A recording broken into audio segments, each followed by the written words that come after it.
Lorsque l'on ouvre PowerPoint pour créer un nouveau diaporama, on a un onglet à gauche qui nous permet de créer un nouveau diaporama. Ce qui nous intéresse aujourd'hui, ce ne sont pas les modèles qui sont présentés, mais bien la nouvelle présentation à partir d'un document vierge. Donc on va créer notre diaporama à partir d'une diapositive vierge. À gauche, on a un bandeau qui sera le bandeau des vignettes qui vont s'afficher, les vignettes étant une miniature de la page de droite qui, elle, est la diapositive dans laquelle on peut ajouter un titre, un sous-titre, mais aussi éventuellement des images, des formes, du son, de la vidéo. Pour créer une nouvelle diapositive, je fais un clic droit dans la marge de gauche, nouvelle diapositive, je peux en créer autant que je veux en fonction de mes besoins pour le diaporama et la présentation que je vais faire.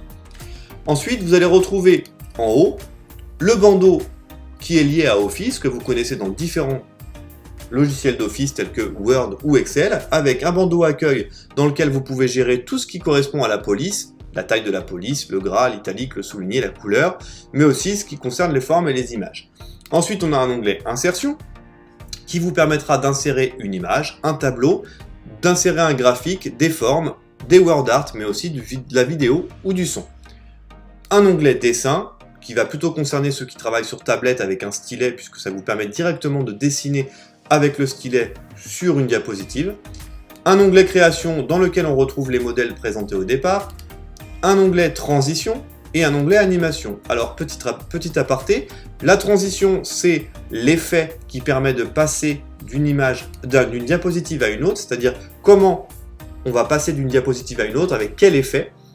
Et l'animation, elle, va concerner le texte, ou l'image, ou le son, la vidéo, c'est-à-dire comment ils vont apparaître dans la diapositive.